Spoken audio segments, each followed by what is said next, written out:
नमस्कार। आपका birth details 2 तारीख की रात 3 तारीख की सुबह अक्टूबर 1975 मध्य रात्रि पश्चात 1:36 पर आपका जन्म हुआ। जिस समय आपका जन्म हुआ उस समय लगन उदय हो रहा था, कर्क लगन, और चंद्रमा सिंह राशि में गोचर कर रहे थे। यानी लगन के स्वामी चंद्रमा हैं, राशि के मालिक जो हैं वो सूर्य हैं। ये दोनों आपस में मित्रता रखते हैं, यानी सूर्य और चंद्रमा आपस में मित्रता रखते हैं। एक मानसिकता का कारक है, एक आत्मिकता का कारक है। यानी मन और आत्मा के मित्रता आपस में होने के कारण हॉरोस्कोप की मजबूती बढ़ जाती है। अधिकतर ये देखा गया है व्यक्ति की आत्मा और व्यक्ति का मन, ये दोनों एक अलग अलग चीज़ हैं। जब दोनों का मिलन एक साथ होता है तो व्यक्ति किसी भी बात को गहराई से सोचने में सक्षम होता है। जैसा कि आपके लग्न से जाहिर है, आपका कर्क लगन है। कर्क मतलब केकड़ा। केकड़ा जल में भी रह सकता है, केकड़ा धरती पर भी रह सकता है। यानी उसके अंदर जल तत्व विद्यमान है, वो बहुत गहराई तक भी जा सकता है, बहुत डीप में जाएगा, बहुत भावुकता में भी जा सकता है। किसी भी बात को बहुत जल्दी से दिल से लगाने वाले लोग ऐसे देखे जाते हैं। और लगन में शनि बैठे हैं। शनि यहाँ अष्टमेश होके, यानी एक और गहराई का कारक लगन में बैठा है। ये व्यक्ति के स्वभाव में गहराई और गोपनीयता देखता है। यानी व्यक्ति जितना ऊपर दिखाई देता है उतना ही वो अंडर भी होता है। ऐसे लोग अपने जीवन में अपने भीतर बहुत सारी बातों का समावेश रखते हैं। हर किसी से पूर्णतः खुलते नहीं हैं। जिसको ये लगता हो कि मेरे से पूरी तरीके से खुला हुआ है, वो उसकी गलत फहमी होती है, क्योंकि इन लोगों के स्वभाव में गोपनीयता होती है। तो ऐसा बहुत देखा गया है जीवन में। कभी कभी ये छोटी मोटी बातें हैं या कुछ भी ऐसी चीज़, उनको ये इग्नोर भी कर लेते हैं कि चलो छोड़ो, ख़त्म करो उस कहानी को। या मन में कोई बात है तो उसको सामने नहीं लाए, कि बार बार किसी एक चीज़ पे ऊपर बहस करना ठीक नहीं है। ये सप्तम भाव का मालिक है। सप्तमेश जब सप्तम को देखता है तो ये मैंने बहुत वक्त तक कॉम्बिनेशंस देखे हैं। थोड़ा विवाह में प्रॉब्लम, यानी विवाह में विलंब भी आ सकता है, और साथ ही साथ वैवाहिक जीवन में प्रॉब्लम्स के भी सामने करने पड़ते हैं। और व्यक्ति अपनी जन्म स्थली से दूर स्थान पर जाकर रहता है, ऐसा भी कॉम्बिनेशंस देखा गया है। जीवन में कभी भी शनि की महादशा या अंतर्दशा आएगी तो हेल्थ के लिए ठीक नहीं रहेगी। आयु के लिए तो ठीक है, चलिए जी, लॉन्जिटिविटी बढ़ जाएगी, आपकी आयु के लिए ठीक रहेगा, लेकिन हेल्थ वाइज ज़्यादा अच्छा कॉम्बिनेशन नहीं। अब सप्तम भाव की बात करिए तो मंगल दोष की भी बात करते हैं कि मंगल इस कुंडली में द्वादश भाव में है। आप मांगलिक हैं। यहाँ शनि और मंगल कुंडली के सप्तम भाव पर प्रकाश डालते हैं। जब सप्तम भाव पर दो अशुभ ग्रहों का प्रभाव हो, शुभ प्रभाव ना हो, तो ये वैवाहिक जीवन में परेशानी देने का एक कॉम्बिनेशन है। इसको मैं एक तरीके से कह सकता हूँ, क्योंकि ये दोनों एक अशुभ ग्रह हैं तो ये कलह का कारण बन सकते हैं। मंगल आपकी नवांश कुंडली जो कि विवाह के लिए मैं देखता हूँ, उसमें मंगल द्वादश भाव में बैठा है, और वहाँ भी मंगल लग्नेश होके बैठा है। यानी विवाह का लगन, विवाह की मजबूती, उसका मालिक अपनी राशि से व्यय स्थान में गया। यानी आपके एफर्ट्स व्यय हो रहे हैं, आपके एफर्ट्स खर्च हो रहे हैं। यहाँ शुक्र अपनी राशि में है, भले ही उस पर मंगल का प्रभाव हो, लेकिन सप्तमेश का सप्तम भाव में जाना कितनी भी डिस्प्यूट्स हस्बैंड वाइफ के बीच हो, लेकिन ये डाइवोर्स होने से बचाता है बहुत हद तक। तो वो एक कॉम्बिनेशंस यहाँ मुझे मिला है। वैसे मंगल योग कारक है, कर्म का मालिक होके द्वादश भाव में कर्म स्थान के लिए दूर जाना पड़ेगा।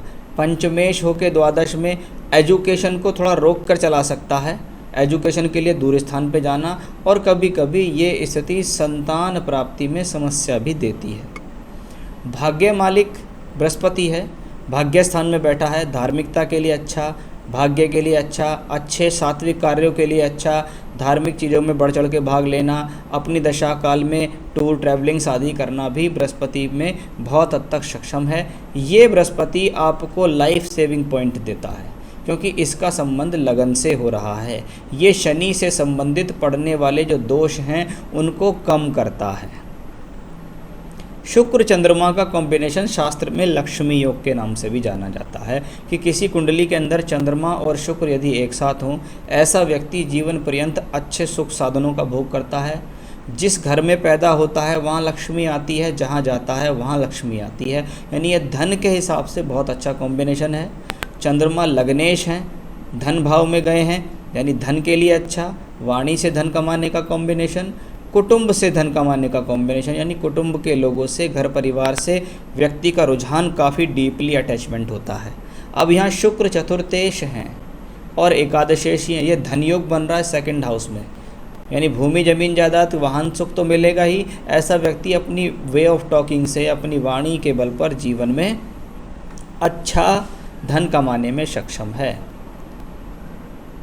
अब देखिए सूर्य और बुध का योग तीसरे घर में, तृतीयेश का तीसरे घर में जाना ठीक है, व्यक्ति को हिम्मत देता है, साहस देता है, लेकिन उस पर शनि मंगल का प्रभाव भी है। ये आपकी बुद्धि को भ्रमित कर सकता है। जब वक्री बुध हो, उच्च का हो, शनि मंगल से प्रभावित हो, कभी कभी व्यक्ति अपने जीवन में अपने आप को सुपर समझने लगते हैं। सुपर समझने का मतलब ये है, ज्ञान होना एक बहुत अच्छी बात है, पकड़ होना बहुत अच्छी बात है, लेकिन ऐसा ना सोचें कभी भी कि मेरे से ज़्यादा ज्ञानी कोई होगा ही नहीं, या मैं जो बात कह रहा हूँ वही ठीक है, मैं जो बात कह रही हूँ वही ठीक है। तो वो प्रॉब्लम मैंने ऐसे लोगों के साथ देखी है। नॉलेज के हिसाब से, पकड़ के हिसाब से, सामाजिकता के हिसाब से, किसी चीज़ पर तर्क शक्ति के हिसाब से, वाद विवाद बहस के हिसाब से ये स्थिति ठीक है, लेकिन अधिक ओवर कॉन्फिडेंस में आना, अधिक बोलना, वे ऑफ टॉकिंग का गलत तरीके से इस्तेमाल करना, वो इस बुध के कारण आता है। क्योंकि जब वक्री प्लेनेट होता है तो वो चेष्टा बली हो जाता है। चेष्टा बली का मतलब है वो और अधिक शक्तिशाली, एक तो आप उच्च के हैं, ऊपर से और शक्तिशाली है, तो ज़रूरत से ज़्यादा वाणी, ज़रूरत से ज़्यादा बुद्धि का इस्तेमाल आपके लिए हानिकारक। सूर्य जब इस प्रकार से पीड़ित होता है तो देखा जाता है कुटुंब से व्यक्ति दूर जाता है और पिता के सुख में कमी या पिता के स्वास्थ्य में कमी का भी ये कॉम्बिनेशन देखा जाता है। राहु केतु एक्सेस चौथे घर में और 10वें घर में है। जब राहु केतु जैसे अशुभ ग्रह चौथे या 10वें घर को देखते हैं तो प्रोफेशनल लाइफ में थोड़ी बहुत प्रॉब्लम्स आएगी, उसको सॉर्ट आउट करेंगे। घर के सुख में कमी देता है, यानी जन्म स्थली को छुड़वा ही देता है। चलिए, ये तो ग्रहों की बात हुई आपकी। नवांश कुंडली में भी मैंने देखा बृहस्पति यहाँ वर्गोत्तम हुए बैठे हैं, ये बहुत अच्छी पोजीशन है। बुध भी यहाँ वर्गोत्तम हुए बैठे हैं, शुक्र की पोजीशन अच्छी है। तो वर्ग कुंडली में जान तो है, वर्ग कुंडली अपने आप में बेहतर तो हुई है, यानी व्यक्ति स्वयं के बल पर कुछ अच्छा करने में सक्षम तो हुआ है। अब बात सवालों पे आता हूँ, फिर दशा की भी बात करूँगा। दशा चल रही है राहु की, कब से चली है? जनवरी 2019 से। उससे पहले दशा थी मंगल की। मंगल कहाँ है? द्वादश में, यानी मंगल की दशा, इसको मैं कह सकता हूँ 2012 आपकी ज़िंदगी से एक ऐसा समय होगा कि अगर कहीं भी आप रह रहे होंगे आपकी लाइफ में अवश्य स्थान परिवर्तन आया होगा एक बार 59 सालों में। 12 से 19 मंगल 12th हाउस में, प्रोफेशनल लाइफ को चमकाने के लिए या कुछ काम करने के लिए घर से दूर जाना होगा। ये मंगल प्रोफेशनल लाइफ के लिए ठीक है, लेकिन ये मंगल मैरिड लाइफ वाइज अच्छा संकेत नहीं देता, हस्बैंड वाइफ के बीच में डिस्प्यूट्स देता है। ये दोनों तरफ इस कॉम्बिनेशन को दर्शाता है। जब 12वें घर में अशुभ ग्रह हो, उसके ऊपर शुभ दृष्टि ना हो और शत्रु राशि में भी मंगल बैठे, तो ये आपके बेडरूम को प्रभावित करता है। आपने पूछा मैरिड लाइफ, उसके बारे में मैं आपको कई सारी बातें इसमें बता चुका हूँ। मुझे इस हॉरोस्कोप की मैरिड लाइफ कोई ज़्यादा बेहतर नहीं लगी। चलिए, financial prospect for the family. Rahu की महादशा है आपको। राहु जनवरी 2019 से आपके जीवन में आए। चौथे घर में राहु है, राहु शुक्र की राशि में है, इसलिए राहु डिपेंडेंट है शुक्र पर। शुक्र इस कुंडली के अंदर धन भाव में चंद्रमा के साथ है और यहाँ, यानी राहु की दशा धनदायक सिद्ध होगी। एक बात, राहु की दशा में बोलचाल की भाषा से वाणी का उपयोग करते हुए आप जीवन में धन कमाएंगे। दूसरी बात, राहु की दशा में भूमि जमीन जायदाद वाहन सुख आपको स्वयं के बल पर एकत्रित करने का समय भी मिलेगा, तो वो इसमें एक अच्छा कॉम्बिनेशन है। नवांश में राहु 8th हाउस, ये नवांश मैरिड लाइफ, यानी राहु की दशा में मैरिड लाइफ के बारे में फिर से असंतुष्टि झलक रही है। वो असंतुष्टि है किसी भी बात को लेकर तूल पकड़ लेना, या निर्विवाद किसी बात के ऊपर हो रहा है कि भाई इसका कोई आधार नहीं है, निराधार ही बहस हो रही है, किसी थर्ड पर्सन को लेकर बहस हो रही है, वो दिखता है।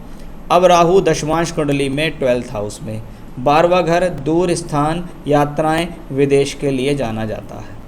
यहाँ राहु चंद्रमा की राशि में है और चंद्रमा पंचम भाव में मंगल से दृष्ट, यानी राहु की दशा में ठीक रहेगा, व्यवसाय ठीक रहेगा, प्रोफेशनल लाइफ ठीक रहेगी, लेकिन आप जल्दी जल्दी परिवर्तन से बचिएगा, क्योंकि जब राहु चंद्रमा की राशि में, चंद्रमा पंचम में हो, तो व्यक्ति के जीवन में थोड़ा जल्दी जल्दी अपॉर्चुनिटीज़ टकराती हैं। इसलिए एक पता लगा साल में 3 अपॉर्चुनिटीज़ टकरा रही हैं, आप तीनों के ऊपर ही चल दिए, पहली ली फिर छोड़ दी, फिर दूसरी, फिर तीसरी, ऐसा नहीं। आप एक ही ट्रैक पर चलेंगे तो ही ये राहु आपको ज़्यादा फल देगा, नहीं तो आपको नुकसान भी देगा।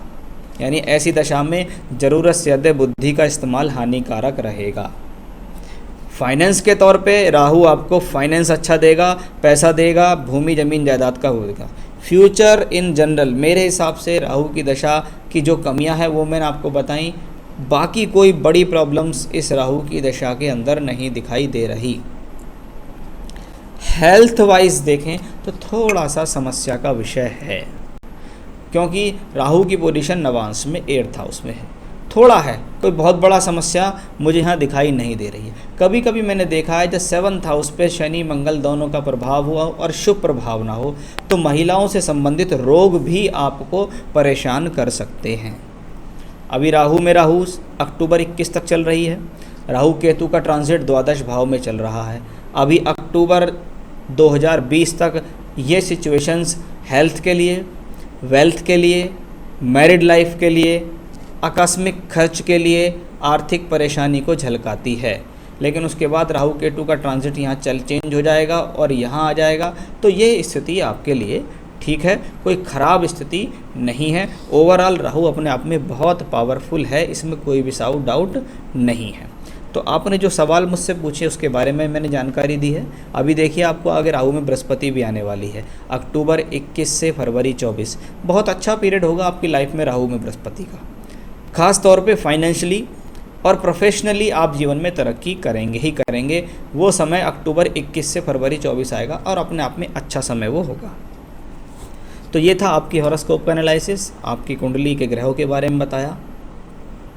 कोई 7.5 नहीं चल रही है, कोई प्रॉब्लम नहीं चल रही है, कोई दोष नहीं है, कोई कालसर्प नहीं है, कोई पितृदोष नहीं है, कुछ नहीं है इस चार्ट में। बस प्रॉब्लम है तो जो मैंने आपको बताई है वो। अब इन सब चीज़ों को रिमूव करने के लिए क्या करें? देखिए राहु तुला राशि में, शुक्र की राशि में, सबसे पहले ऐसे व्यक्ति को जीवन में रोजाना देवी कवच का पाठ एक बार अवश्य करना चाहिए। मैं आपको देवी कवच के पाठ का लिंक भेज दूंगा, आप उसे सुन भी सकते हैं रोजाना, आप उसके साथ साथ उच्चारण भी कर सकते हैं। तो देवी कवच का पाठ रोजाना करना है, पहली बात। दूसरा, देखिए जैसे देवी कवच आप शाम को पढ़ लें और सुबह को 3 बार हनुमान चालीसा का पाठ कर लें। तो देवी कवच शाम को करें और सुबह को 3 बार हनुमान चालीसा करें, या दोनों एक साथ भी कर सकते हैं, या दोनों को डिवाइड भी कर सकते हैं। एक तो ये बृहस्पति इस हॉरोस्कोप के लिए एक बेस्ट बेनिफिक प्लेनेट है, इसलिए आपके लिए सबसे ज़्यादा सूटेबल स्टोन अगर कोई रहेगा तो वो पुखराज रहेगा। श्रीलंकन पुखराज पहने, अच्छा सा 6.25 रत्ती बहुत होगा, उससे ज़्यादा का नहीं आपको धारण करना है। आप चाहें तो मुझसे देख भी सकते हैं और मैं आपको आपके एड्रेस तक प्रोवाइड भी करा सकता हूँ। तो देवी कवच को पढ़िए, हनुमान चालीसा पढ़िए और पुखराज रत्न को धारण कीजिए, और जिन बातों के बारे में मैंने आपको बताया है वो उनके बारे में सोचिए, मनन कीजिए, क्योंकि ये हॉरोस्कोप है, ये आपके पिछले कर्मों पर निर्धारित होती है। आपको वो इस जन्म में भुगतने पड़ेंगे। अब आपको ये पता लग जाए कि हाँ भाई मुझे इस चीज़ में कमी है, तो आप उसका सोल्यूशन निकालो, और सोल्यूशन निकलता है बात करने से, उस बात को समझने से, ना कि उससे दूर भगने से और सेपरेट होने से। ठीक है, तो ये था आपका हॉरोस्कोप का एनालिसिस। नमस्कार।